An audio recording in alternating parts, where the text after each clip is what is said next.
Hello, you're listening to The Science of Successful Job Hunting with me, Mildred Talabi, author, speaker, and blogger committed to inspiring and changing lives in business and careers. This podcast series is all about sharing tips and techniques with you that will take the guesswork out of your job hunting. Why? Because successful job hunting is not about luck, chance, or hope. Successful job hunting is a science. Welcome to today's episode.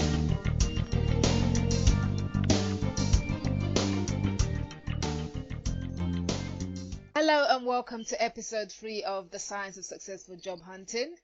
Now, today's show is extra special because we are going to be discussing how to go the extra mile in your job search and get yourself noticed. Now, I have with me today a very special guest in the form of a young man called Alfred Ajani, who has first-hand experience of doing this. Now, if you don't know Alfred by name, you might be more familiar with his job hunting story, which circulated in all the mainstream press in round about August last year. Alfred made the headlines 3 months after graduating from university by standing outside of Waterloo Station in London with a simple board that read, "Marketing graduate, BA Hons 2-1, Coventry Uni, asks for CV."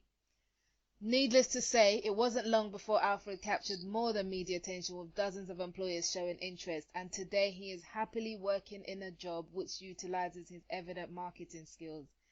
Alfred's here to tell us all about his well-publicized journey to employment and share some tips on how you can stand out in the job market today.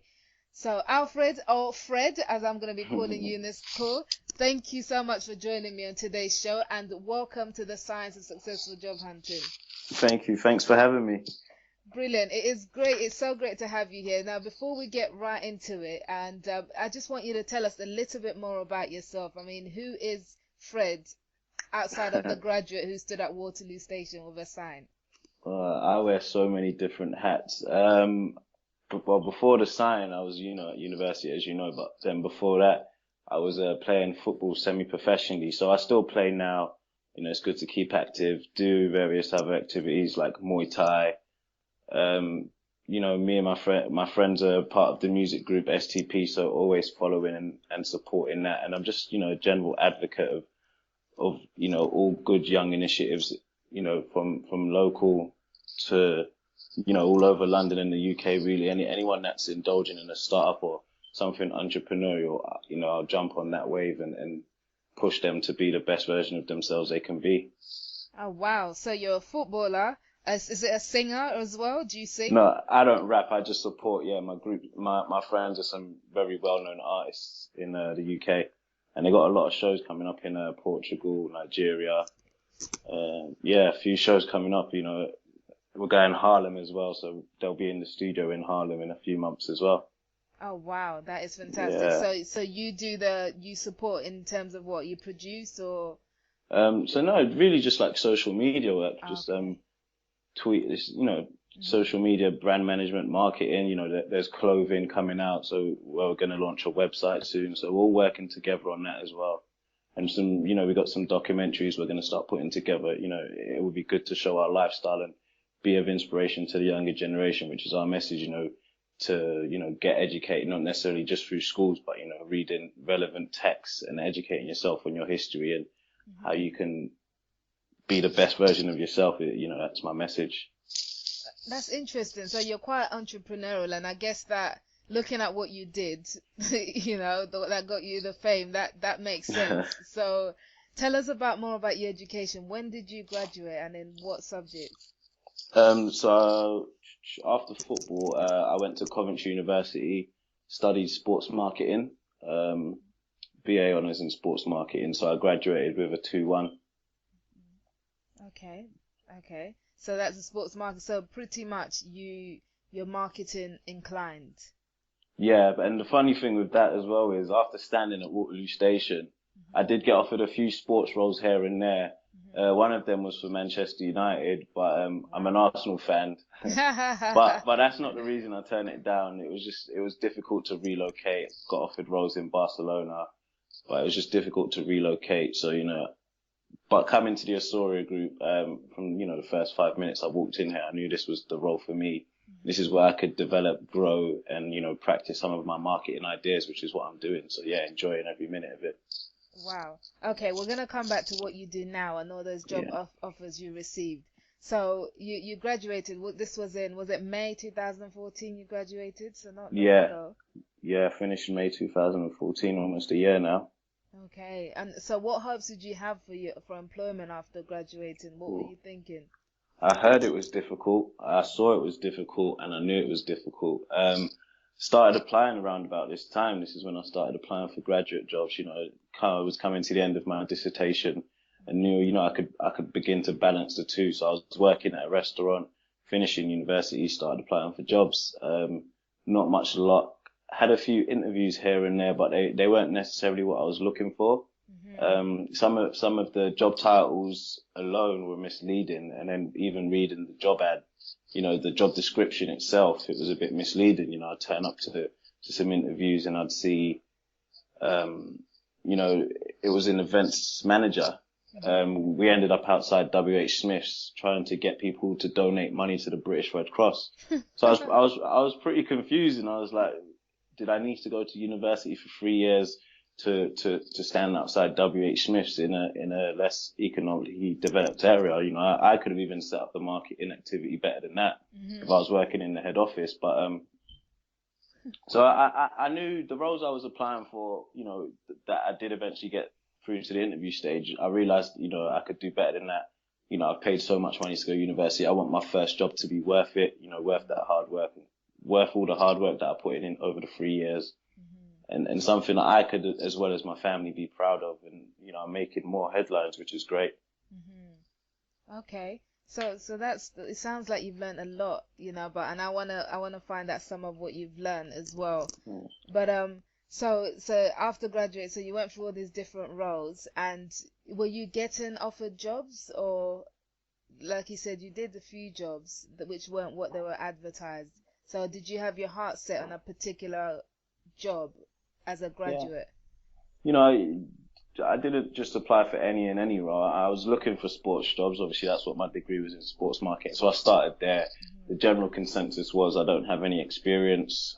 So, you know, I lowered the bar a little bit and started applying for, you know, just marketing roles in general, just to get some experience. Was looking at startup companies, even startup sport companies. And again, you know, I'd call them and say, okay, I've applied for this role. You know, what's the next step? Have you had a chance to look at my CV? I'd like to work for you guys. This is what I could do for you guys. They said, okay, yeah, we'll give you a call back in 2 days. Didn't call me back. So I called them. This is again me taking the initiative. So even before I went to Waterloo Station, I was already doing more than most graduates were doing by calling the companies and making sure, you know, I stay fresh on their minds. But, you know, a lot of them, you know, still ended up in no's, you know, again, inexperience.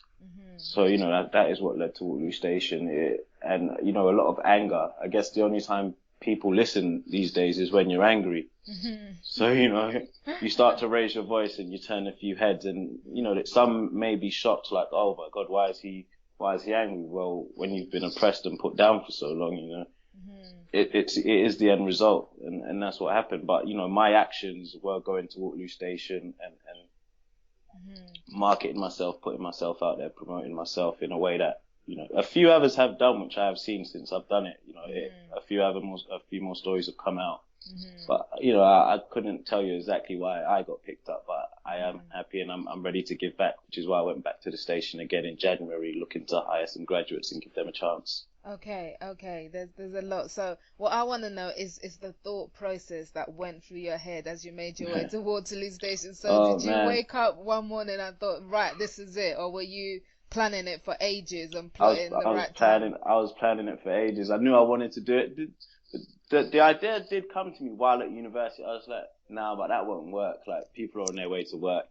And I live in Waterloo, so when I was working at a charity as well as a record label cut type agency, so I was working for free, doing part time, just to get some experience. But, you know, as I was walking to work a few times in the morning, I did see a lot. You know, there was thousands of people pouring out of Waterloo Station just every, you know, 5 days a week, just thousands of people. So I was walking, and then I turned a corner, and there was there was one guy, and he was in a suit. So then I thought to myself, Should I ask this guy, where he works? Does he work in marketing? Are they hiring? Can I get an interview? Should I ask him? And I was like, or he could just be someone that's just had an interview. So I left it, but then it played on my mind. So, 2 weeks before I went to Waterloo Station, I was at the charity again, and I was like, do you know what? I'm going to do it because I've got nothing to lose, and I think it will work. Like, I knew it would work. I didn't expect all the press, but I knew I'd get interviews. I knew eventually someone would stop, a few people would stop, I'd get some CVs out, get some business cards, get some interviews, because I know how to get to the interview stage. I've had experience. Regardless of all the rejection, I did have some experience. I've had jobs before. But yeah, that Tuesday morning going to Waterloo Station, I had my sign ready. I was in my suit, fresh haircut, fresh shoes, polished. And, I just looked around for a couple minutes, and I was like, where to stand? All right, I said, okay, I'll stand here. And then my legs just didn't move for a second. I was like, I can't do this. And then my stepdad called me and said, your mum's coming to film you. And I was like, okay, so I have to be standing there. So I guess I have to do it. And I was like, yeah, I stood there about 10 minutes. My mum turned up, started filming me from a distance. And then, a few people started, walking up to me. Some people took pictures. Someone bought me a coffee. And yeah, from there, it just took off. Wow. So your mum was fully involved in this, and your family. Yeah. So what did they think? Did you bounce the idea off them and say, this is what I'm going to do? Or was it on the day that you told them, I'm going out to Waterloo? Yeah. I tried to, but no one understood what I was saying. Like, no one understood what my idea was. So even in the charity, I said, okay, I'm going to Waterloo Station, and people were just like nodding at me like, yeah, okay. Okay, Fred, yeah. I was like, all right, cool, you'll see me in the morning. I'm going to, and they did see me in the morning. It's crazy. But then I was printing off my sign the night before, typing it up, and I looked at it, and then my stepdad walked in and said, what's that? I said, I'm going to Waterloo Station in the morning to get a job. And he was just confused. I said, okay, you'll see me in the morning. So they saw me, I got up early before he had to go to work, and my mum had to go to work, and they was confused, like, what you do? I said, I'm going to Waterloo Station to get a job. I didn't know how better to explain it. And he said, okay. I got to the station, a couple of minutes, he called me and said, okay, your mum's coming to film you. And then I guess they saw, what I was up to. Yeah. Were you not embarrassed? Did those thoughts go through your head, like, oh gosh, this is embarrassing, what if my friends walk past, or anything like that? And again, the craziest thing, one of the girls from the charity actually did walk past me in the morning, because she's I think she was an intern at IBM at the time. Yeah. And we was talking, and she was on her way to work in the morning, and she did walk up to me and said, oh my God, Fred, I can't believe you're actually doing it. Is this what you meant? I said, yeah, I told you I'm doing it. But yeah, was it embarrassing? I don't know. I guess I'm a confident guy. I've done, stranger things at times. I'm never scared, to try something new or worried about what people think. I'm good with dealing with things like that. I could take criticism and I can bounce back. So embarrassing, no, but, as I said, I was angry, I was frustrated. So I guess that overshadowed any other type of emotion. Until, people started talking to me and congratulating my courage and saying, this is real good, you'll get a job. And yeah, it happened for me. And you kind of became the poster boy for graduate unemployment today, like the state of the graduate job market. Was that, what are your thoughts on that in general, in terms of the graduate unemployment? It's crazy because I've never been one to support politics, a political party, all the way through, because all of their policies, either contradict one another, or this policy contradicts another one that would benefit me in a way. So it's like, why can't they all just, come together and you're a political party, you should want the best for the nation as a whole, not just a segment or a sector of the nation. It's like, work together and please us all. And, they hardly even ask, what do we actually want? I've never had anyone come up to me and say, what do you want? It seems like the only person doing that is Russell Brand. But being the voice for unemployment wasn't expected either. I'll take on that challenge. The BBC called me up a few times and asked me to be on radio and asked what I think about certain policies. For example, if graduates have been unemployed for 6 months after they graduate, should they do community service or something like that? And I was like, no, because they can't put that on their CV. It would look like, they've been to prison. It's not a good thing to put on your CV. You was rubbing graffiti off walls or sweeping the streets, or you can't put that on your CV. And what do you really learn from that? Do you learn admin? Do you learn how a business works? Do you learn sales? What transferable skills can you take from cleaning graffiti into the office, or just anywhere? It would look bad, and it is some people's careers, and to only pay these graduates £5 or so an hour compared to the full-time salaries certain people get for these jobs. It's like, again, that's unfair because we're in debt. We can't really afford to work for £5 an hour with the price, how expensive the house price is. Can we work for £5 an hour? Our parents will be retiring soon. In a couple of years, we're going to be the main breadwinner. So yeah, I'm happy to be the voice for graduates and fight for, making a degree relevant again and boosting the salaries of grads. I'll fight for that. That's good. That's really good. So, because I wrote on a blog a few years ago actually asking whether it's still worth going to university in this day and age. I mean, with the kind of unemployment that's happening. So, would you still go to university knowing that you may not get a job straight away? See, it's so difficult. There's pros and there's cons, and sometimes a CV can go into somewhere and they don't look at your degree. They might just look at the university and then check where it is on the leaderboard. If it's not top 30, top 50, they might, sometimes it doesn't matter the course, sometimes it doesn't matter the university. Sometimes it's just simply experience, but no one's given experience to get experience. There's too much that goes into it. And it's like, I always say it's like the England football team. They took too long to give the youth a chance. Now they're so far behind other nations. Now they're starting to give the younger, the youngsters a chance, and you're seeing them progress quickly, and they can do it. So it's just have faith in graduates, uni students. But then there's various schemes like apprenticeships after university, but you don't need to go to university to do an apprenticeship. You learn on the job. There's ways around it. It depends what you want to be. Say if you want to be a lawyer or a doctor or an architect, you have to go to university. But if you want to, what I'm doing, marketing, you just need a creative mindset. And it's not necessarily being a bookworm. Sometimes, books could have been written 20 years ago when there was no such thing as internet or social media and, digital, what we're dealing with right now. So to go to university, I guess that's a personal choice. You'll have fun, you'll have a great social life, you'll learn a lot, and it could bring an opportunity that not going to university, couldn't bring. So, it's for some people, it's not for others, but I'd prefer if it was free. Now, that's my thing. It's expensive. Yeah, it is definitely expensive, and it keeps getting more and more so, it seems.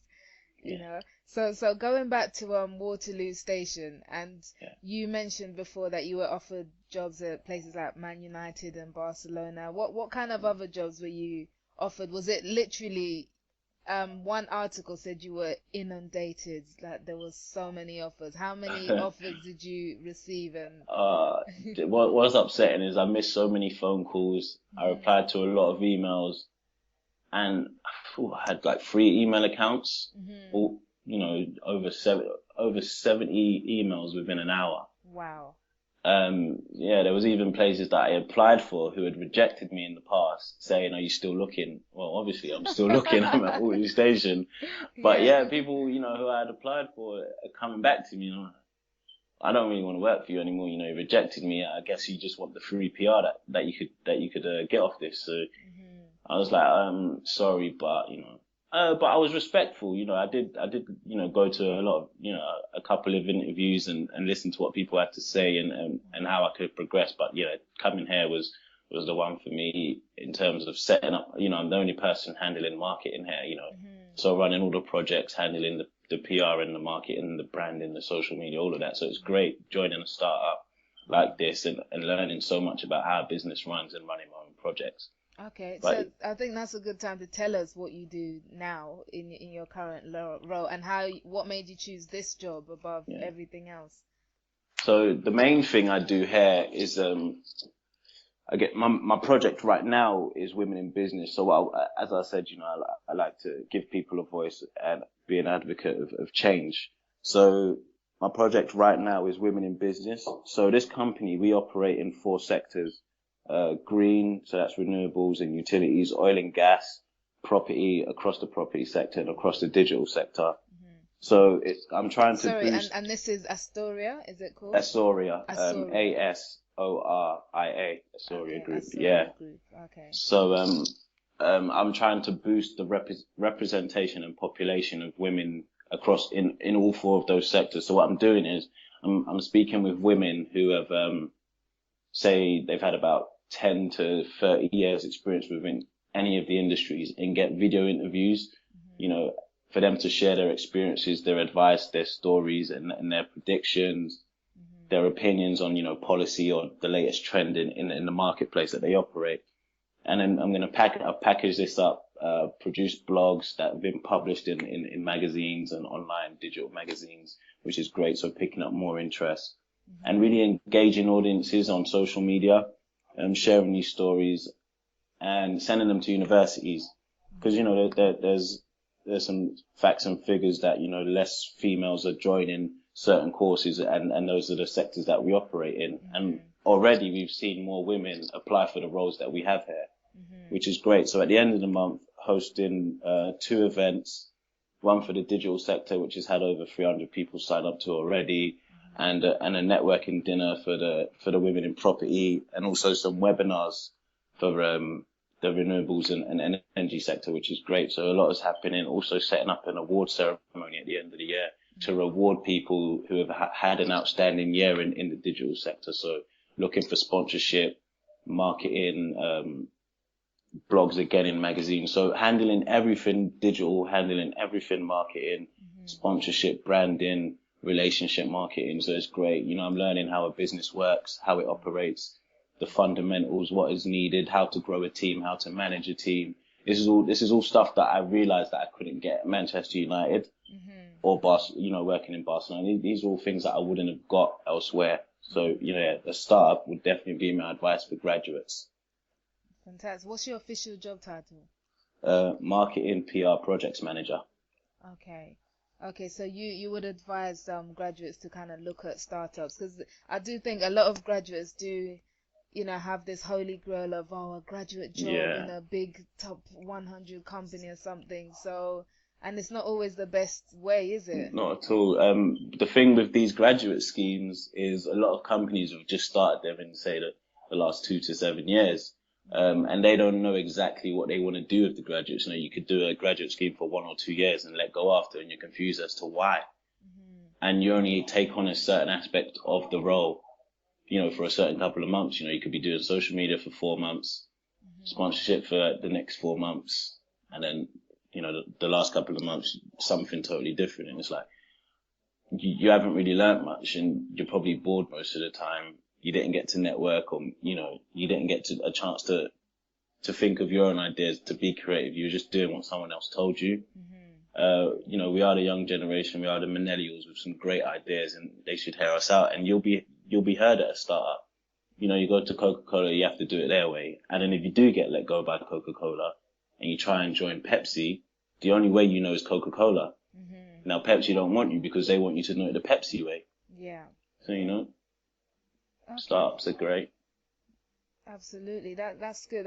So if let's say I'm a graduate or just any ordinary job seeker, so what tips would you give for standing out in the job market today? I mean, if someone's not brave enough to do what you did and go to a station with a sign, what else could they do to stand out? My message is struggle to proceed. To stand out, there's so many things you could do. If you're not confident enough to go to a station, then, you can make a YouTube video. You could send this YouTube video directly to an employer, someone in that organization.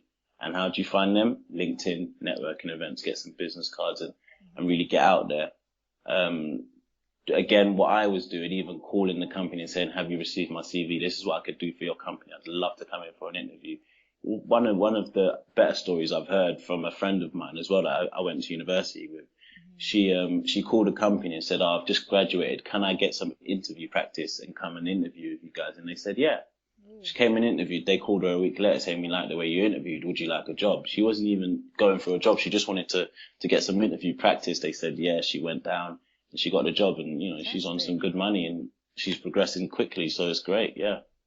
That's really good. That's really good. You mentioned LinkedIn. So how relevant is social media today in standing out? Um, it's it's it's easier than it was for our parents. So much easier. You know, they'd have to handwrite CVs and cover letters and go down to wherever this office is and hand it to, you know, the employer. It's so easy for us. We type it up once and we send it to 100 people. That's the lazy way. LinkedIn, you've got your profile, which you can add videos, you can add your CV, you can add your experience. It's more vibrant, it's more attractive than just, you know, sending a simple paper CV. You can connect with people, you know, their exact job title. You can find common ground, you know, you can look at their history and their past, their hobbies, their interests. Check out their recommendations, get some recommendations yourself, join networking groups. Yeah, LinkedIn, it is a great tool. It's so professional. It's not like your Twitter, your Facebook. You can find jobs on Twitter and Facebook. You know, there are some success stories, even on Snapchat. People have got jobs by using Snapchat. But yeah, LinkedIn, I'd definitely advise that one for graduates. Start building your network, start communicating with people, letting them know your interests.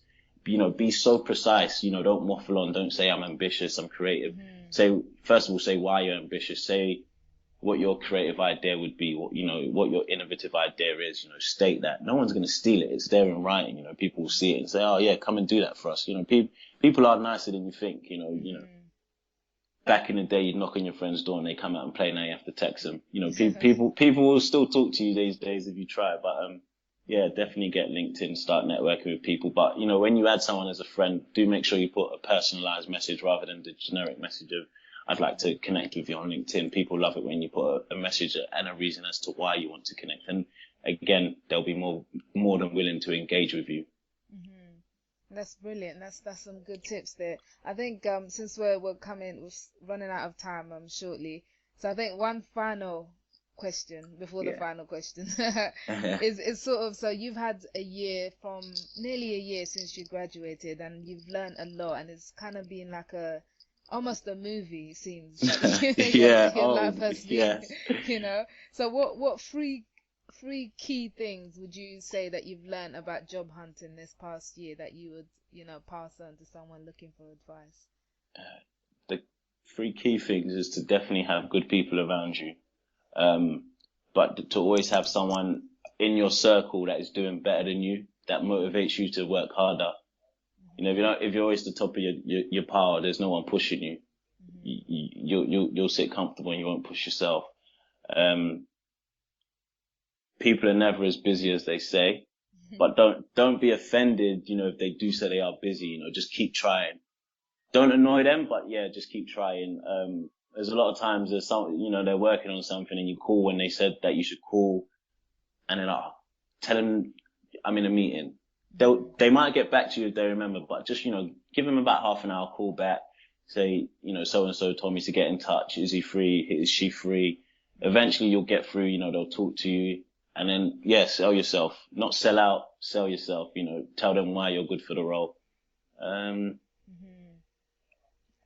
Just know your qualities, but also know your weaknesses. That would be definitely one of the questions that any interview asks you in an interview. What are your weaknesses? Don't say none. You know your weaknesses and know what you're doing to overcome those. So one of my weaknesses was internal communication and time management. So what did I do?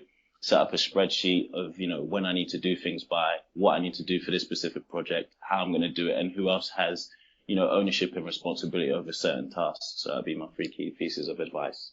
Fantastic. That's more than three, so that's good. No, that's brilliant. I think the final question then, because I know you're off to do a TV interview shortly, you know. Yeah. So how did you cope? How did you and are you coping with all your newfound fame from, you know, the one action you took all these months ago?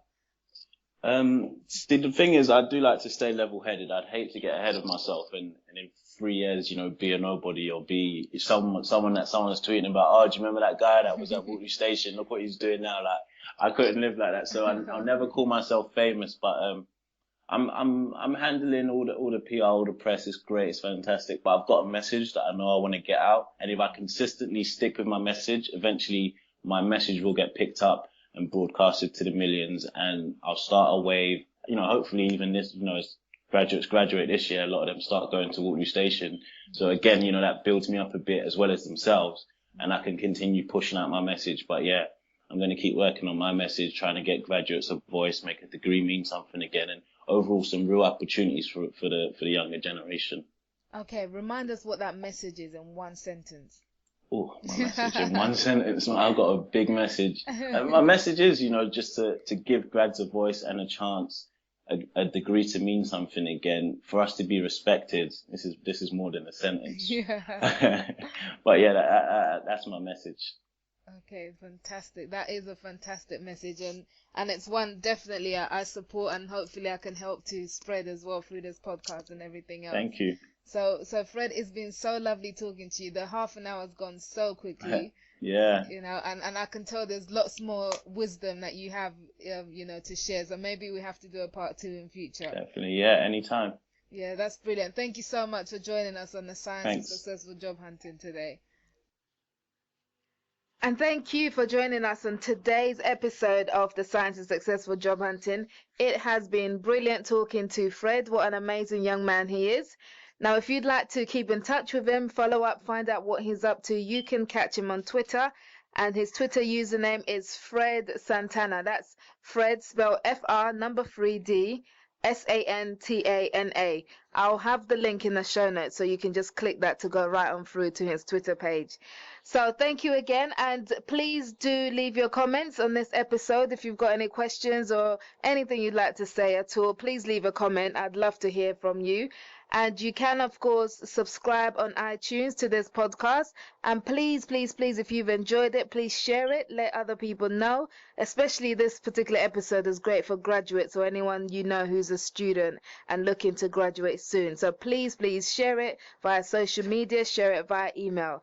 And lastly, I would love for you to join me on episode 4 of the Science of Successful Job Hunting. So I look forward to seeing you then. Until then, take care and enjoy your day. Bye-bye. You've been listening to the Science of Successful Job Hunting podcast series with me, Mildred Talabi. To find out more and to get a free chapter download of my book, The Science of Successful Job Hunting, go to www.jobsciencebook.com. That's www.jobsciencebook.com. Until next time, take care.